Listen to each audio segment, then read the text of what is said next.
Unnao rape case से जुड़ा बड़ा फैसला सामने आया है।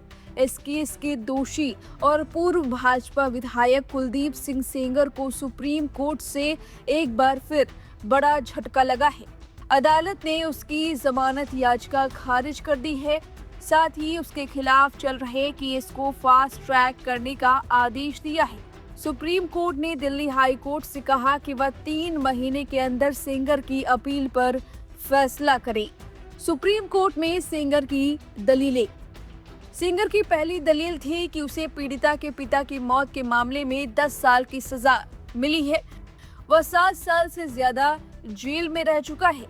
अगर रिमिशन जोड़ा जाए तो 9 साल 7 महीने की सजा पूरी हो चुकी है। इसी आधार पर उसने कोर्ट से कहा कि उसे जमानत दी जानी चाहिए, लेकिन सुप्रीम कोर्ट इससे सहमत नहीं हुआ और चीफ जस्टिस सूर्यकांत ने साफ कहा कि सजा निलंबित करना अदालत का विवेकाधीन अधिकार है और सेंगर का आपराधिक इतिहास इस मामले में बहुत अहम है।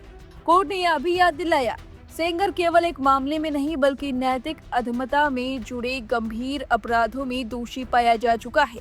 मामला क्या था? यह मामला उन्नाव रेप पीड़िता के पिता की पुलिस हिरासत में हुई मौत से जुड़ा है।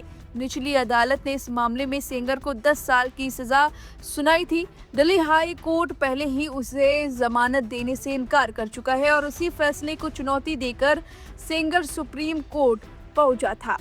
कोर्ट ने यह भी नोट किया कि पीड़िता की ओर से सजा बढ़ाने की अपील भी लंबित है, यानी सेंगर की मुश्किलें अभी खत्म नहीं हुई हैं।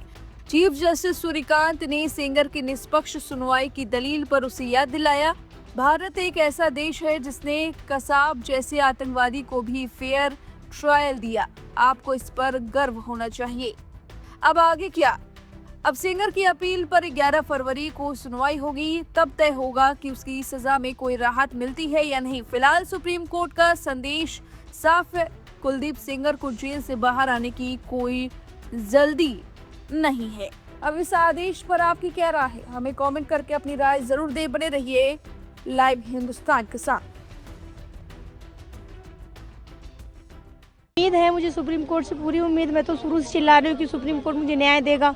एक बच्ची को, परिवार खत्म हो गया, पिता को उन दरिंदों ने, कुलदीप सिंह सेंगर, अतुल सिंह सेंगर ने, उनके हाथ जो भी साथ चलते थे हत्यारों ने मेरे पिता का साया छीन लिया। तो मुझे पूर्ण विश्वास है कि चीफ जस्टिस ऑफ इंडिया मुझे न्याय देगा और न्याय मुझे मिला है और न्याय मिलेगा।